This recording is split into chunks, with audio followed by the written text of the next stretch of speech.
Su ka ngai mi ka a fai ve ka si verify ngai lo tu na hian mo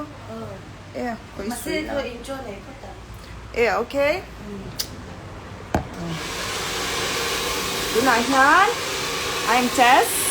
this is Ellie, and na han to treatment demo kan nei do na ro ichong kha sha lo mai theu pu le se le ro na han Botox treatment demo kan nei do na he fair and beauty professional products kan nei tharania na hanin asama han demo kan na nei do ni chuan clarify shampoo kan su support ta Botox treatment na ti khanin omzia bera chan samti thatti na ni mai he ka sam hi ka khoi dang lam ve na sa ma in shat angin amai ro chu he ka chan lu thiam Eliza ra han chele theire reng lo me he tuna po aro le de lek to tian eng mon treatment hi min ti sak le do na ron chale fek do na nakina results po kan ron tilang lenga chuan ama hi pya theina tur te ka ron dale ve nga product man zong tinen kan lo en ula process when to he ka phur ya me ka ron live de char don Botox ni lo Botox ni lo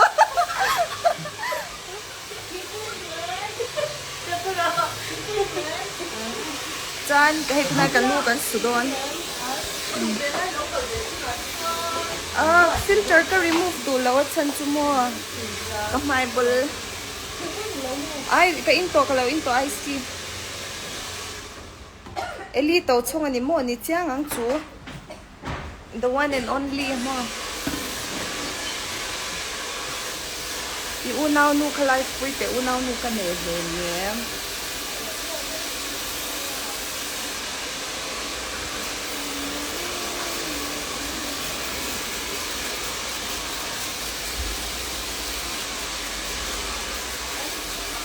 Botox kan ti ha hanin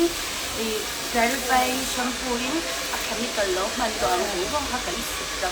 do ni ya asoi chu in she theyam Botox ka treatment kan start ma kan clarifying shampoo in kasama i chemical in ya la chambang zong kha an ti ka ve khot don ti na ni chu clarify put angai ta Botox treatment kan ti han na kina chan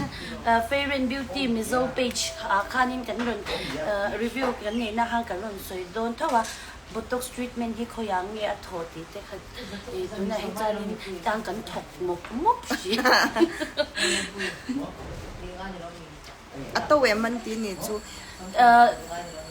tu na hanin 30% discount in parlor zong kan pe chhuak do na tu na han order te kan siam ma in demo te kan han nei velan put ni hi adu to te kan han zonga nga achat dan te hi ron lo en ve put una kan ti wangin demo hi kan ngai pui mo pa sa china omzia bera chon ka samhi ka khoi dang lam na se mani loka sina a mani len loka nge color sang in ka tikwal chu to ni chu in honga ka post ka en ula he khatin deu thoka tha ka ni chu ka samrong hin omzia bera chon ka sampo hanin atwar ve to pa maseng an twar don chan cha he ka chanu eli hanin min chan chuak zela tuna po he Botox ka tyang ron thale ve dona chu karon tilang le zel don ta mo a process hi vein chu kamuda on the election shima chin chu pathan zara ka na ka twang tu ka chuwang chanin karon live twan me theya chan he tian min englo clarifying shampoo ti zo hian adam doya chia huna khan min la massage don zo ui kalom za chu sengin na pom la ama hi aizola chon massage thiam ber pol ne ali mo kanji ma kal boka chak boka mo mi patan po kha mi met na thenia me cha met na lo chu an he an lo dur bak lo chen ni chu mo tha henga tup a me he nuam tup a tha control la tra a thiam mo joy with thai ke jing zan is squat git there squat hit to 10 and yam said deadlift to 50 well this oh no squat 10 ni lawang 10 kgs ve ni chon bar ten en chon 40 vel din ya ai no 7.5 pen and yam 7 kami bar ten en chon 7.5 ka ta then hit to ka zo Foglen an omem elite foglen apa lo lar veng tin lo shat de la lar ve mo eli bon de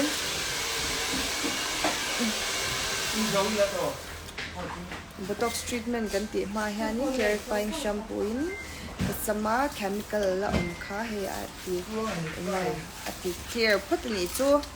how much is it? To 30% discount no man kina ma hin lo zo don ya. Eli kha ka ex from chuan sang an ti ni chu.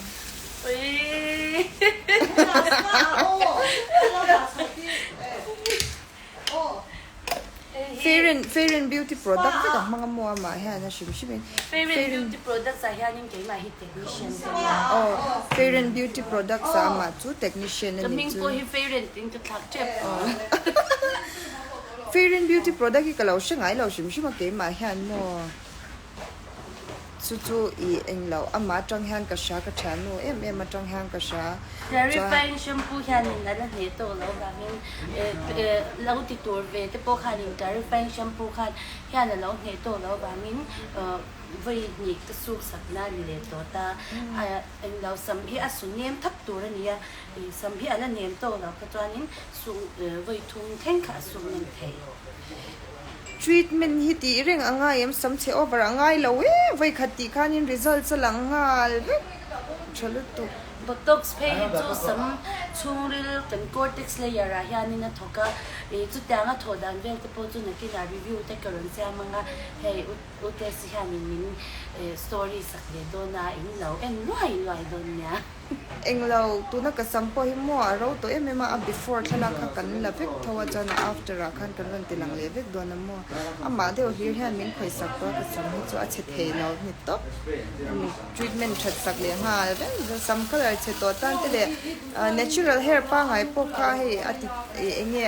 sam che me lo tan po khana ti vek the ni chu sam kha ni na nge shim ta chu enge sam color cha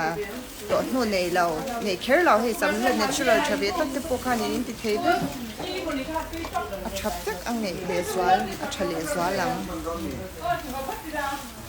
sam chetan phajan ru sam khani tam Walang chu public figure a ilo pol sia nang scientist kha pi sa pol ve ngai lo mak the me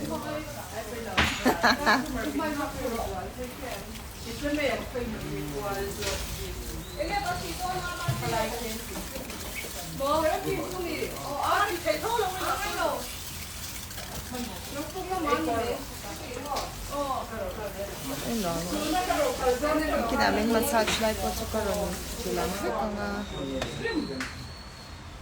ning lo ten lo angel ula ti ka hu nge o kiti kan ni chem ro le phot don me okay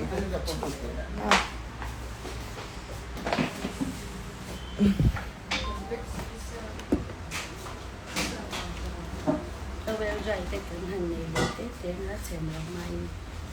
Ini pasti saya kat memi seperti tapi cepat.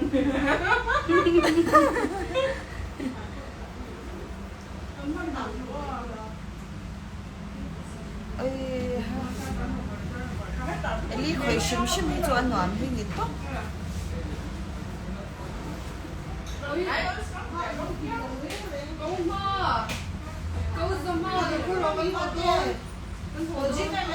Botox ko mit ka ulo to do lang mo. Andor omne hi tu na han zar pot pa fake supplement mai kan viras Fitness salon and spa ne steam bath te kan ne ya chuan massage te kan ti ya te tu thangin kan chu the. ke tu pen thai at thai mo ta tu ni kan chu ho be me don ni Tu ho ve ve don. anh nhìn nhập ra cái số cái mình cho ngon ngài ăn luôn làm nhà con là xưa lên đó không có cái gì nữa không nhà mà em đi những gì sạch thấu đi nhà mua cái gì đó để mẹ già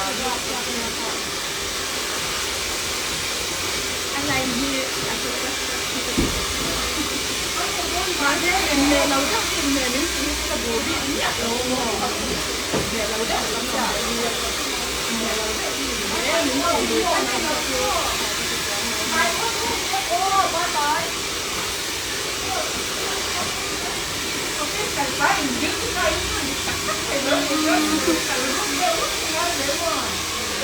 massage kan happy ending om thei man ja he eli thu thu hi na happy ending ka Happy ending in do chan kut kan lo ben khum pa khum ke.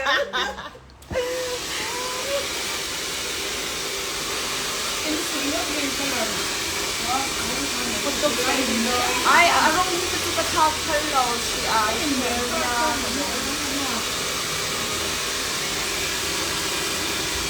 Botox ti don re ren chuan sam hi 80 to 90% velin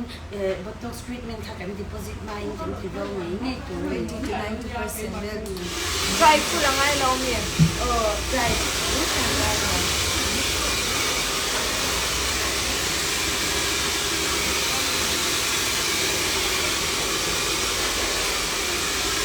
No, can live na baby a safe paper. safe service yes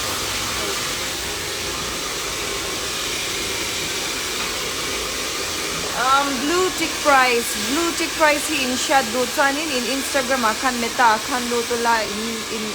in verified thei chuan price om khan ati thei ta ibero moi belom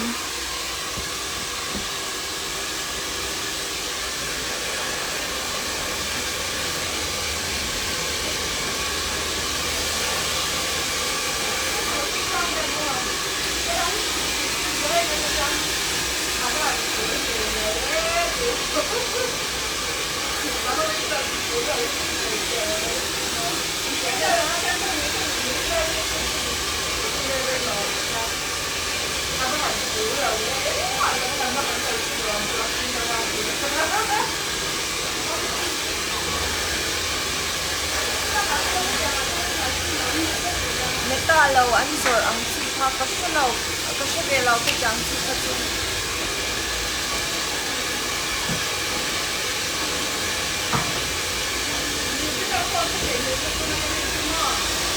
soi ve me o mi leiti kan shar o ka le lo ka ti le nem ka le lo meta atang khanan yam kung ini Vivo Evan ka blog don chen ni om kan ne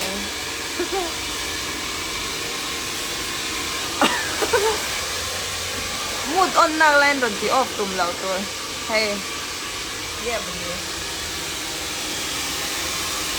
yes back kind da back ka mo Christian Dior ka pakhat cha om to nya atau bak atom bak lao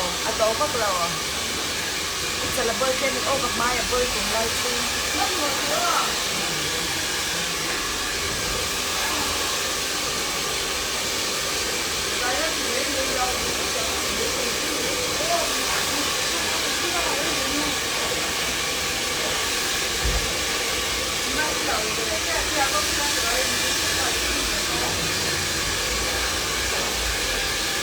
mi kami lâu biak tiền tiền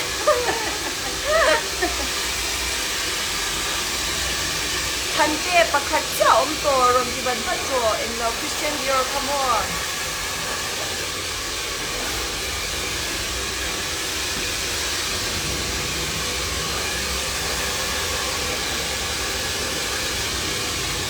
shampoo chamin lo recommend sakasama che over ke chu fair and beauty product vek kamang to kasama ai chuan he sam ka khoina sajja chu in sheve kanga atha ka ti top fair and ho hemo ama khanin karon post to kha video luya khan enchin ro fair and ho chu shampoo te conditioner te hair spa te o kan page khai min lo follow la kan shampoo cha te ho ta fair and beauty product ka chuan products review kan nei na te in sama chat chuan banana hair spa products review kan ron nei te khalo en ula khang khalo mang ve ula atloma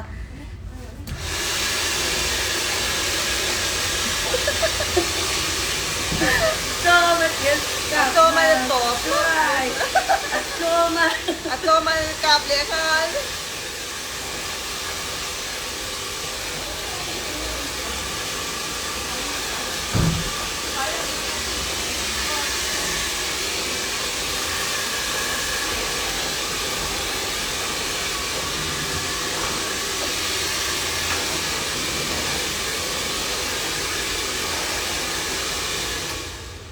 80% very na lo to chuan the handling products ka botox treatment ka kan lo deposit to chuan in tearing nge changa in 45 minutes to I changa chu chuan massage lo do hem ka cha chu 45 minutes chung in andor a han massage an ti theng hala ni chu nom don to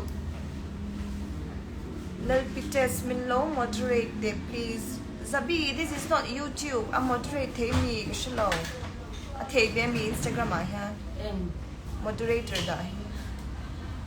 Question me ala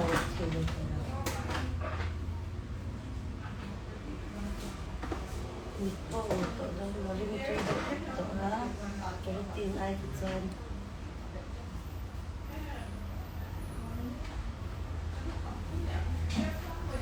Some chakang fektangan botok sitingeng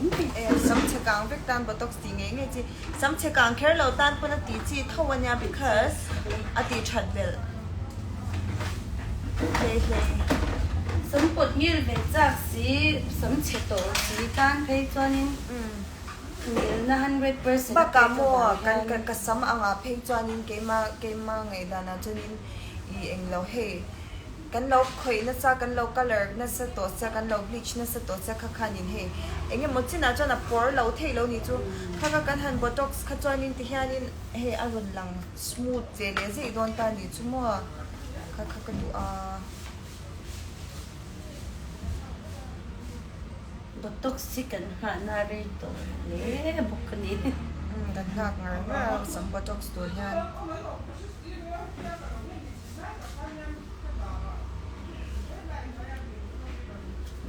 Nimi na ron tinga vina tinga de chu botox si tu nge ti the ai zo la tam lo em Oh, tấm lầu hay botox tu hair make hiền này rồi boka mà si hair make khi tu anh botox sẽ tấu về được tất cả cái mà như botox tu xin po tính lầu ta sẽ tăng fair tu nào discount cũng bị hay cho nên mà si ml hi tấm lúc tục lầu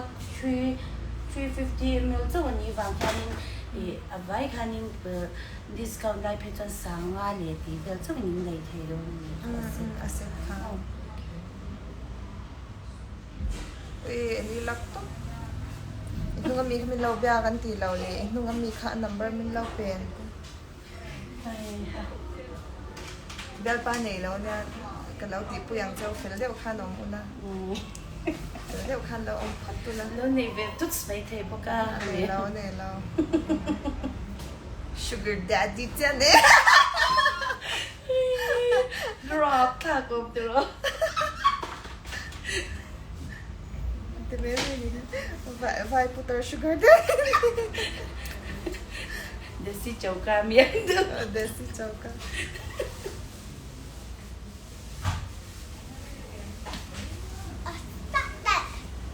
ilera mi te min ti oh hey ka lera kha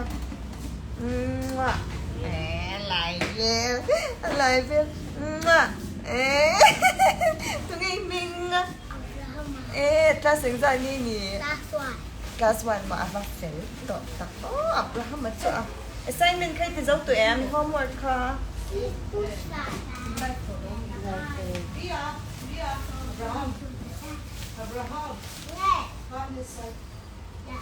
ini tu kan nong tu na mon ti na no pang nong ma chan ne no de kim lâu réo tụi lâu nó rồi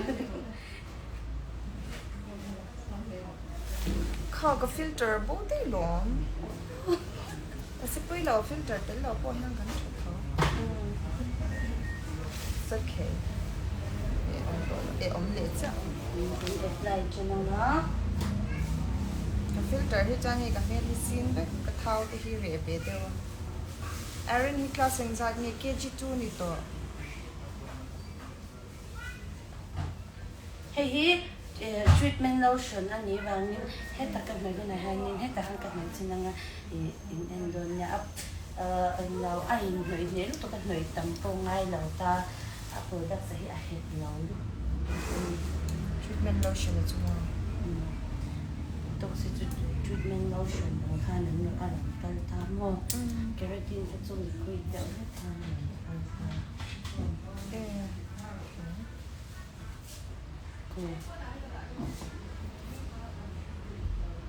anh nói ha là tôi xem mọi đi chúng mua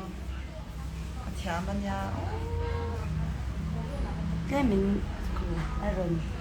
Aaron nhé ngay em với khách nhập bên người tầm khả ngay mẹ lo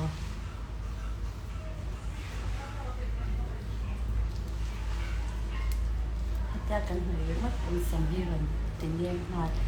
he 45 minutes về cần chẳng à cái này chú khởi đang làm đón nhà lâu rồi, anh thì mất đón rồi. Chari mất đón. Xong cái này có uy tốt à. Mình nhà cái tôn. Thật xóa. Anh nói cái uy ra. Vâng, cái tôn. Dễ mà bộ cái đón áp yang in nang mà mu bê xin in làm trong cái gì mà sẽ cái là một thầy lâu thế nhá. Thank you mà sẽ cái cho bác ngay lâu cái những cột về là cho cậu bác lâu.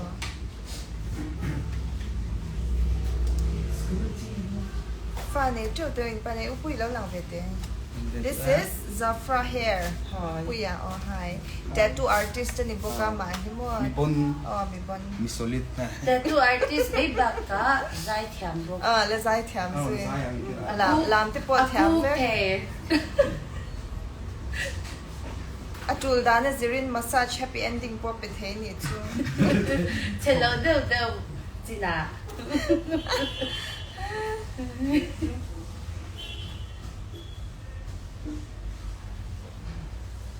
Khơi về nghe in on pasari này mà in Trump ya thâu. Ui sa chung chang hi nghe in ngai dan han soi về reng te. Bé tuy nghe tụi mày rồi. Zakem e chi na ni oi e tos na. Tui ti cho là tui an ti top xem ui sa hi chu ka e ngai lo về top không ai mà sẽ hẳn không ai chua ta chua vok sa ta bơi tui san không ai thà không sa tro Tận vì thấu thà tận về thấu khả năng sẽ ui chu ăn phình e mà share mình ngay là om e chu mo nó mà suni ko lok te tu nang ti mo abe thei lo signal eng ma thei lo zero top lo ben me te le tha please sin asama ti me ka rom kal don te ro ani ro pa nak tu ka ni me ti tu ka man to lo hey eng ma signal om lo abo vek an wifi in ka live massage from Tivero. Ban chắc đâu cần người nhà. upuyan na lo massage don chen ni chila ka Happy ending lâu thì sang hai lần tiền. ana fisa ni tin me an ha ui ti mak tut ko man ngot lo vinh chu aman lo le thu ta lo kol me te papa please eli phone ka lo mang pa lok me ko mo sang kan kol lok kan pa hi mo fit sa ri tling trap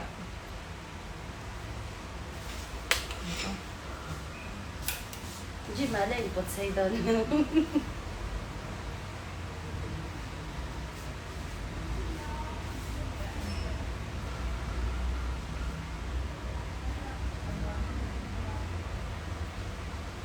cái mà ai imo ui ka buai ni leng thak do na voin tui shem signal he ko om na he no om thei lo mo em si akhan ka kalai shem ka eng lo do tu o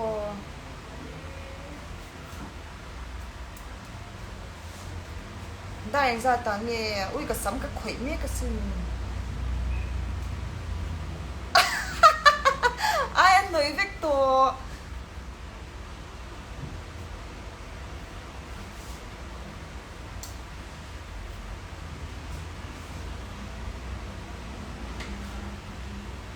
nak tu ka ti la pu yem he a noi vek to buk sia hey treatment at noi vek to a ber vek to min dar kar khat ve la nga ya oh nya I'll try oh ma sing in tin nak tu ka chan ting lo la okay I'll try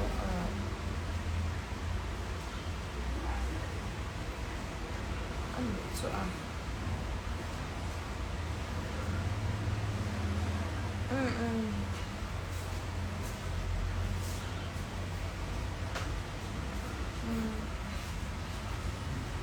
chú nặc tu cả thể lâu mi nặc tu cả in lâu lắm mình đều việc vô kinh na ô nặc tu cả cái lâu cái đủ số cái anh chị chọc chịu tổ lúc tu cái sao em nặc tu cả mình đều việc vô kinh in lâu tu để 12 về là mua cần pay rồi là ngang chị khan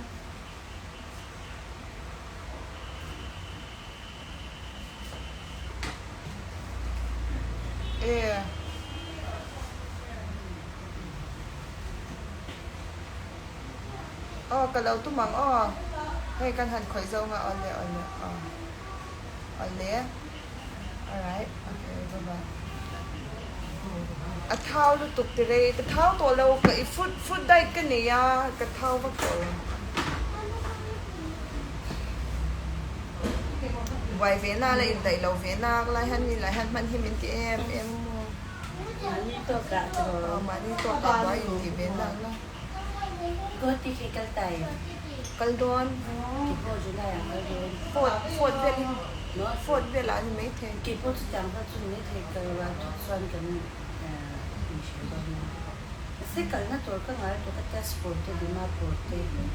jor hat te person anya lo ma ka six pack ka show don ni len zet thang khama kan ding lok e ka ding le pe la ron kina so khata mai mi kan chair vi to na la he kan mai te sim vi to nge men yan ri deu chang a yan min cha chu min massage do na mo e ka cha to ra tha le ze thai cha ve man phei ve me ro so cham nei cha mi pa hair treatment la nom ve chinim om ve chine lu put treatment te po kan ko la nya mi pa lu put treatment te po kan ko an kol te ka te kan kol tha khoi salon nge he zar ko ta nya fitness and spa fitness spa and salon fitness spa and salon ani chu physics gym opposite cha khan non hoi thang ngai non mai ang signboard pink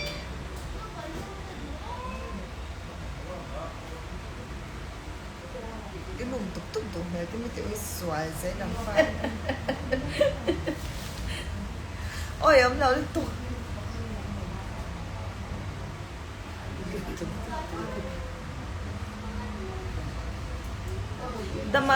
dam pu yang mati dal damai em irui re ngami ngati nge pa magbe tunlai ron message dan ratu arui re nga arui re nga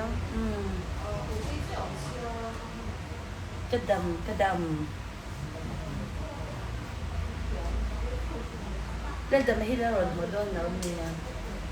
Ashila la hocha IG account na nei lo mi salon khan nei nakina kanon tilang ve kang fitness IG account na chuan fitness spa and salon din kanida fitness salon and spa zo kani e kan pai man ti chu du lo ve lo ang sham ai na boy ve na la nga ti nge ni man la ti chin ni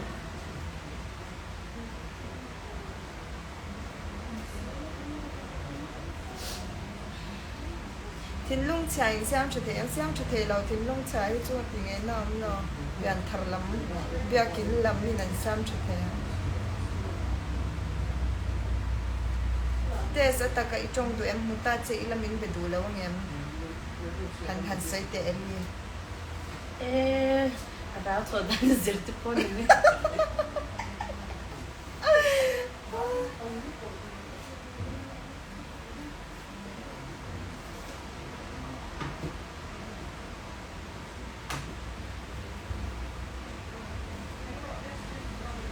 nóมีซอกซ้ำต่อยดันจะตอบเสียเต็มเอ้ยรักกระจานี่ให้กันจ้ะไว้ทางกันดี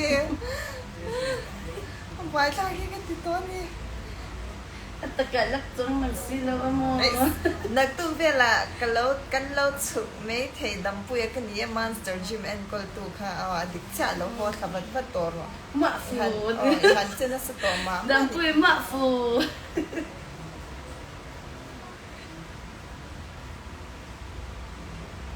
ไอ้หนามตัวก็มุดก็เองยิ่งมาซาจโดน oh ibadi เกฮิตจักตุ๊ dam pui ibianu kalo state as ba what to so อันนั้นสเตตัสฟังบอลเสีย du vel yan อินฟาคอมเมนต์แชร์ไปเราก็แชร์คอคงเนี่ยอมเนี่ยได้เนี่ยหมดว่าชอบตัดหมดคำนี้เร่งกันเลยเราไม่ชอบ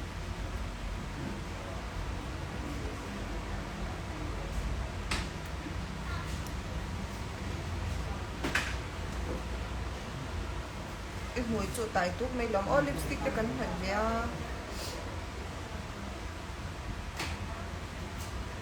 morning gym house supplement later house supplement to stick in and creating chabarnya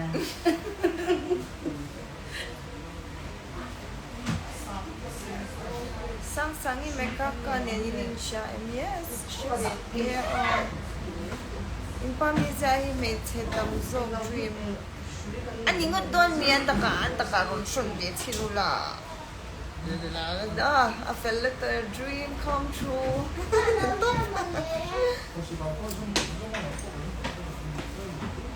สัมตีฟาร์มันยังจะเนี่ยที่มิโลโซเตมิปา Rich way tumbe la kaya nga sa nga beton sang ni zanga pel cho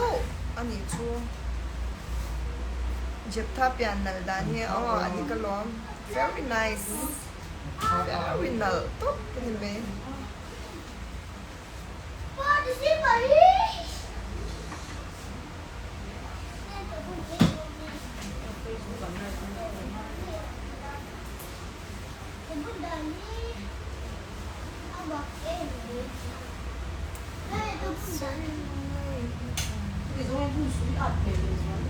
มีโฟนข้ากับเลยยัง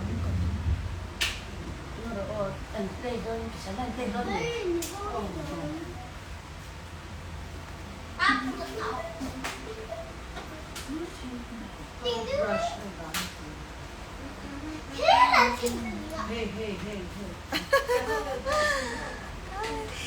hey comments bel ka chu lo ignore to pro lo cha ko su how batok treatment at we had batok treatment batok treatment sa makan may doon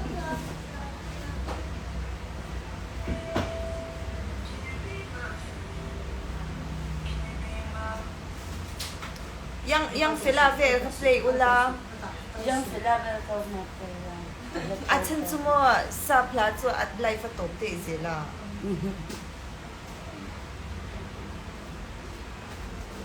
jep tha ka chwak de mi kan en chin nge ui star mi hlu pui kan nga nge kan zong chin nge can you be my lover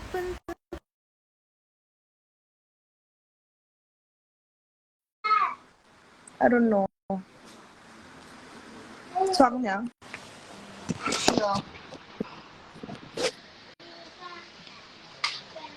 habibi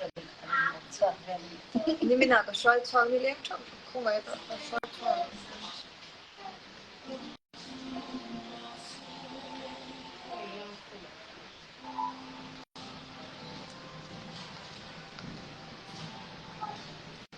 Wasabi é solo. 10 minutes.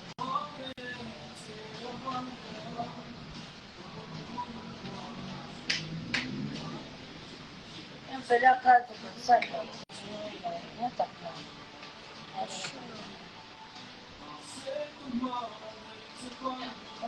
Selena or Haley. Oh, I love them both equally.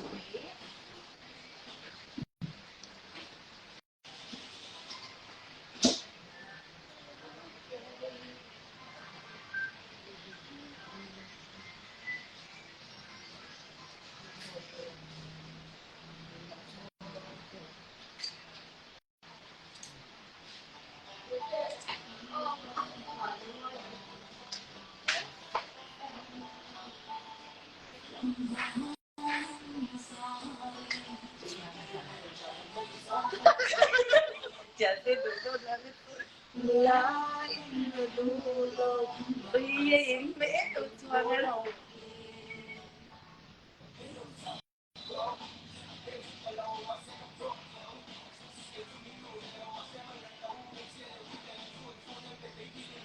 oh Christy, thank you.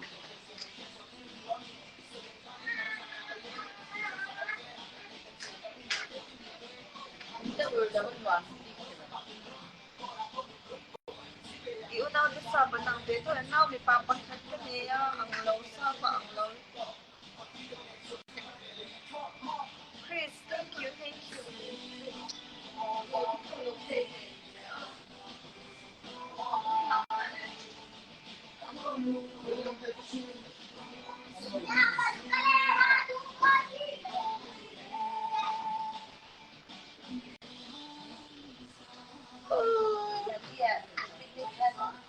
Would come there, baby, ganito. No, let's just start doing it.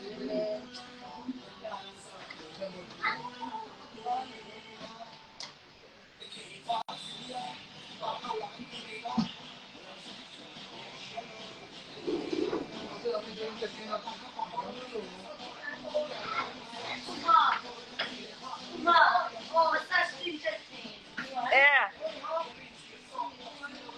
Ganun, massage doon. Massage doon.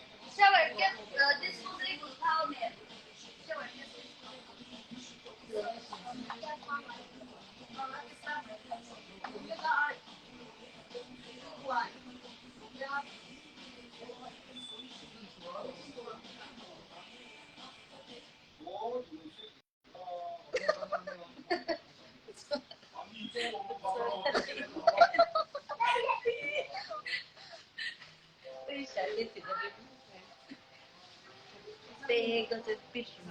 bird.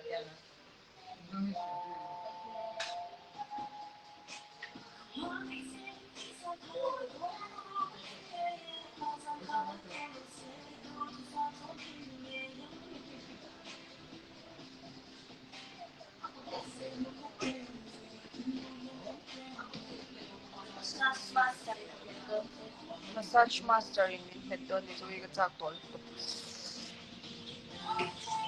Kacwa ang itag.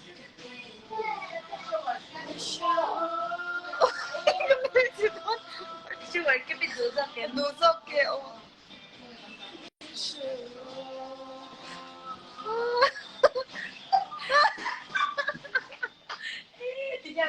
사랑의 랩 tumo at ahit law. Om tiam lo. Oh, thank you. Ni tattoo artist ni hi. En tina kan chut maneng sa nien tia. Chut maneng sa nien ti inches ang ni. minimum 30 years. Minimum tattoo. Sanga. Sangkat. Apa tuh di sangkat itu yang jangan itu tattoo red. In chut tu jan. Lo shimon. Hah? Tapos lo hi.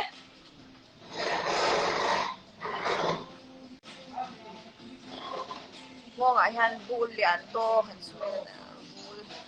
kwan tua em đi cái xóa anga ita cái kinh nhẹ mình chưa ôi tiệt rap thằng anh thì han thì mình là thì han thì tốt bằng hậu rap rap thằng anh rồi body massage rate and tia sa khat changa nya Hindu na chan di tissue te ka filter rule to ko mo to filter ah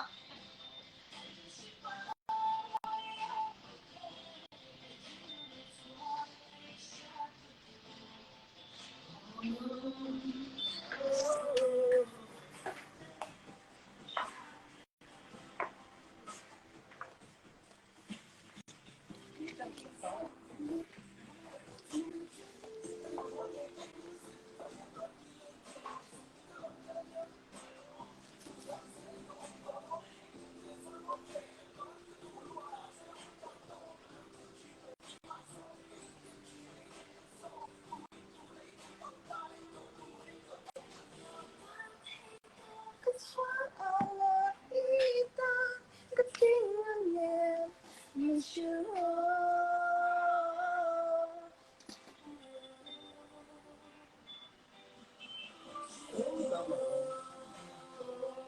khá anh lấy lúc này khá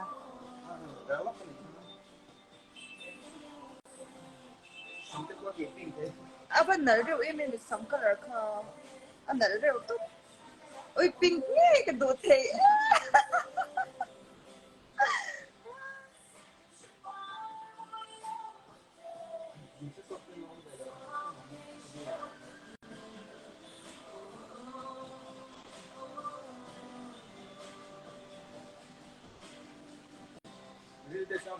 ai trăm lâu ai tonight is food day cái thao cái gì đâu mà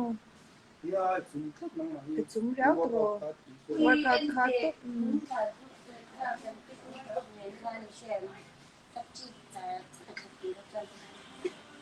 tụ ấy chị trả trả à chị thang lâu cái này cái cái chế to sek to cái nó pink oh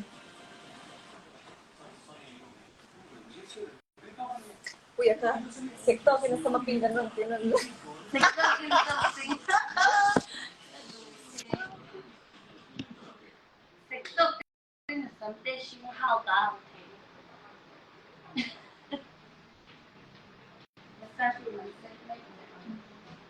massage room one set में कोई चार तो क्या तो सही है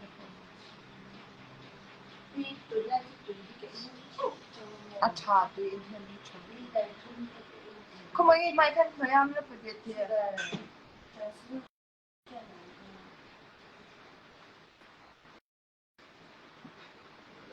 super इतना बनाने oh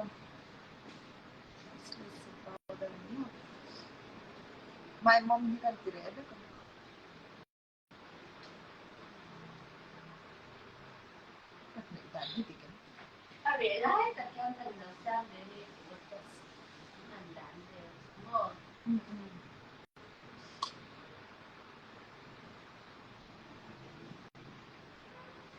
ui Ellie có phần đủ việc làm như अच्छा तो my mom là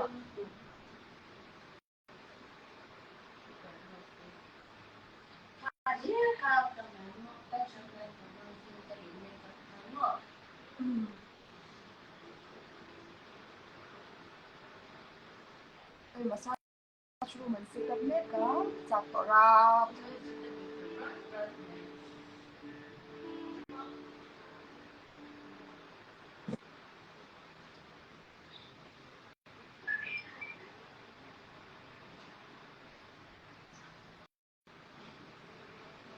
pot to ui China kan zin khan pot to nghe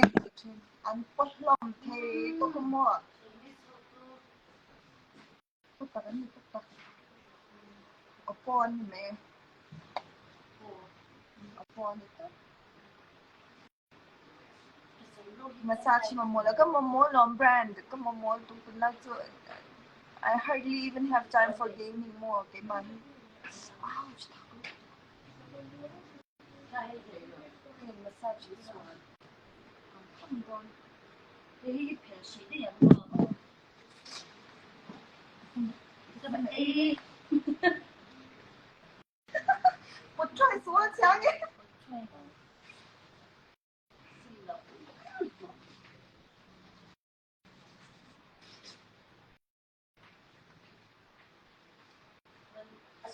哎，个 energy 错，没事，都开心的。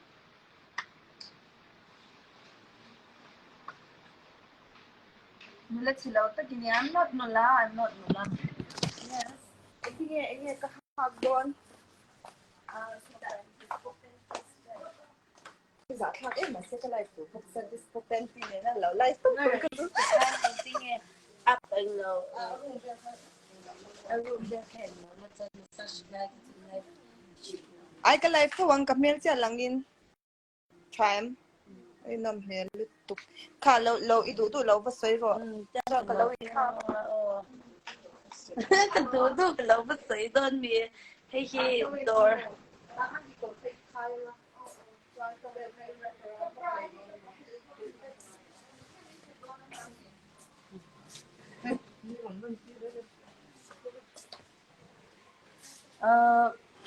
chấn red về thì cái lâu thì lằng mấy đơn mà như lệ à in khắc chung về lính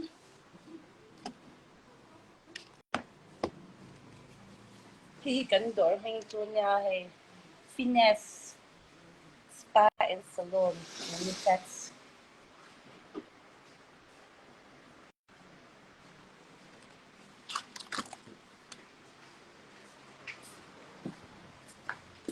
không có bữa hàng cái lâu này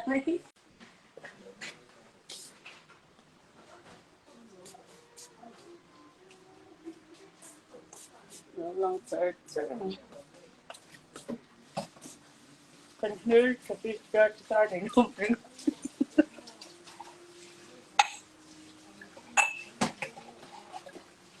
facial về đơn giang toàn sang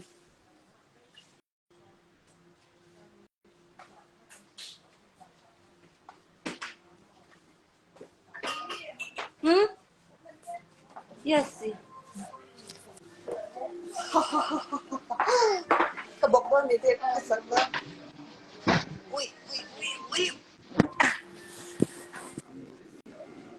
Teka na niya.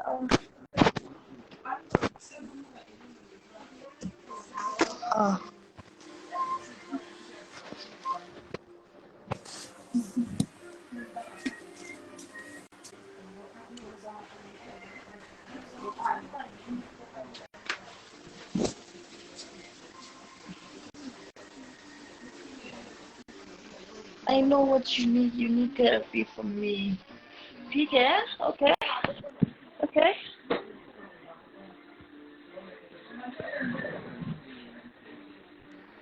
Nuôi nó em ơi mình asal nó body massage is angkat jangan sih. Oh.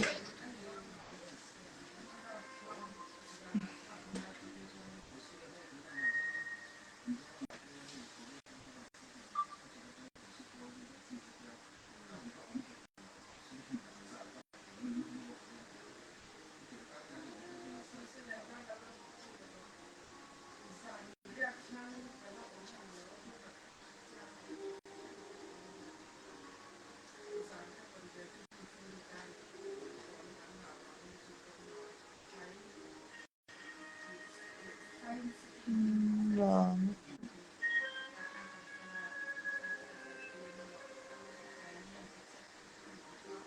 Moi nó có gì rồi nên ngon ra.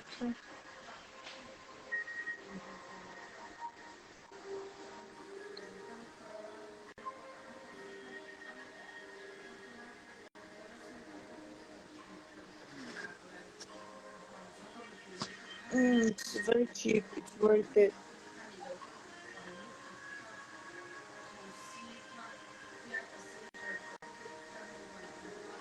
con một phút con mấy đôi tôi liên tục theo một câu của nó cái đấy làm khác là mình mua nó nữa thì abo cái tầm hết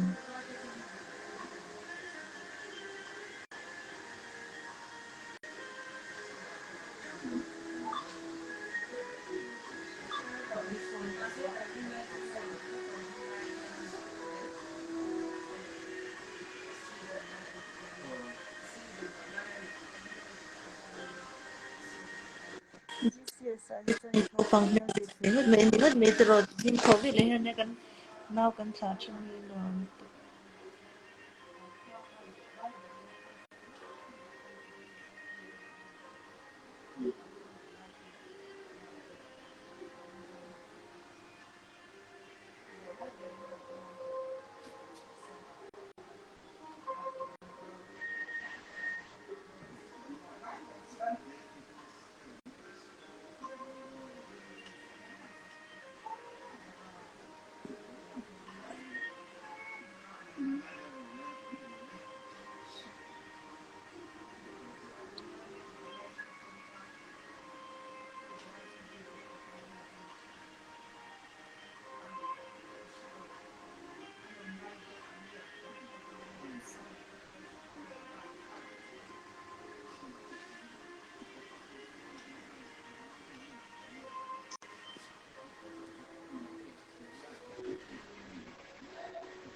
thằng có mình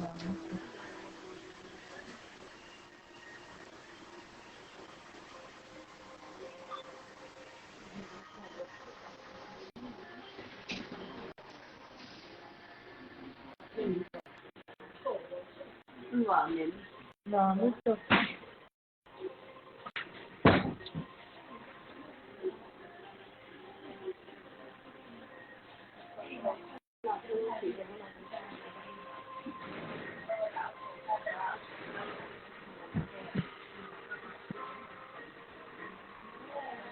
cái sự lâu anh em mình léo như vậy là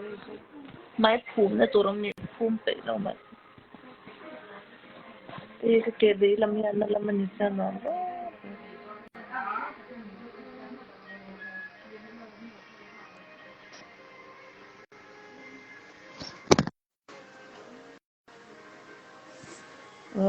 không thuộc chết rồi cái phản này cái bộ khát cái bộ nó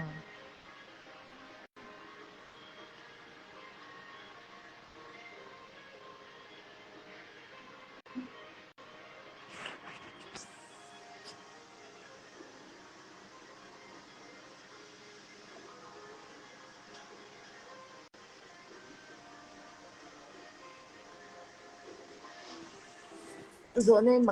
mặc thế lúc tụi kia một lâu đấy chuyện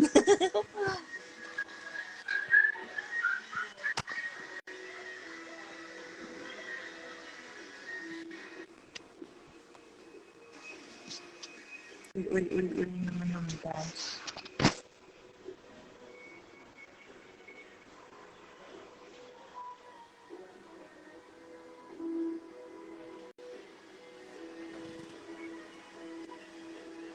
dai ka khata sa khat zanga cha ke ngam rap tha ka ke ngai me thi lo cha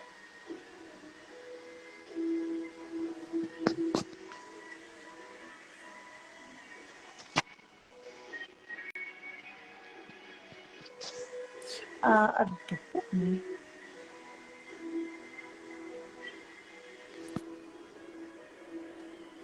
ti pu ni tham tu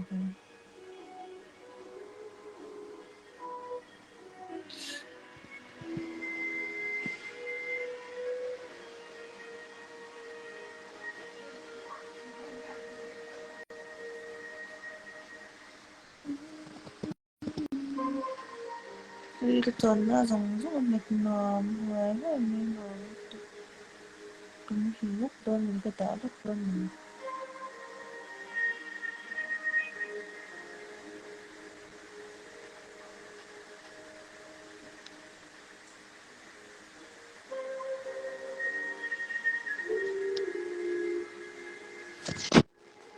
dar sang khat zanga po hini khat sang rasim chok chung chuan atam sim anya sim senin hei body massage le cement cho te chu han me to me ola cement cho han cho de takkan body massage tu te tan sang khat zanga ti hi chu tlom achan chu he man wa no a massage bed te a oil te a room man te jam kata a light zong zong te nen kata tu sang khat zanga tu to lo sin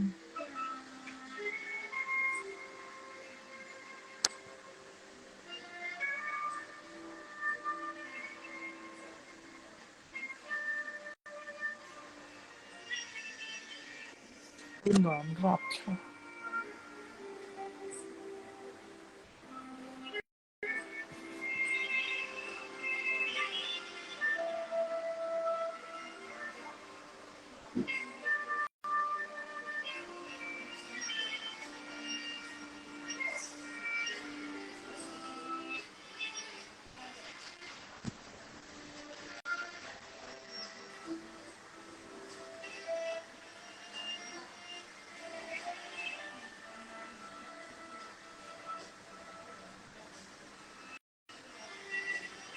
kamu tu chan tu chơi nom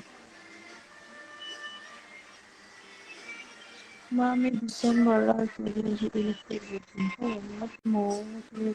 ko why ano lang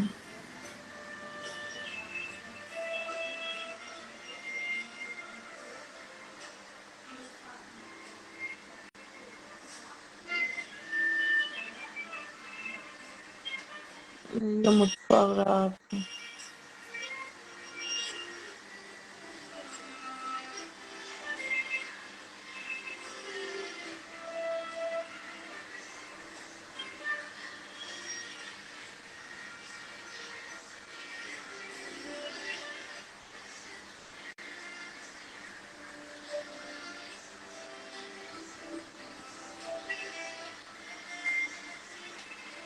Mami nom tak ni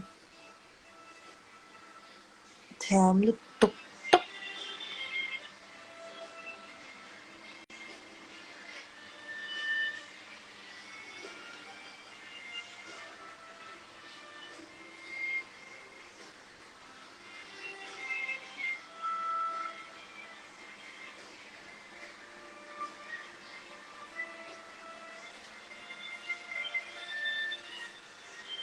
kan mo hilog na kinakaroon live lang bye bye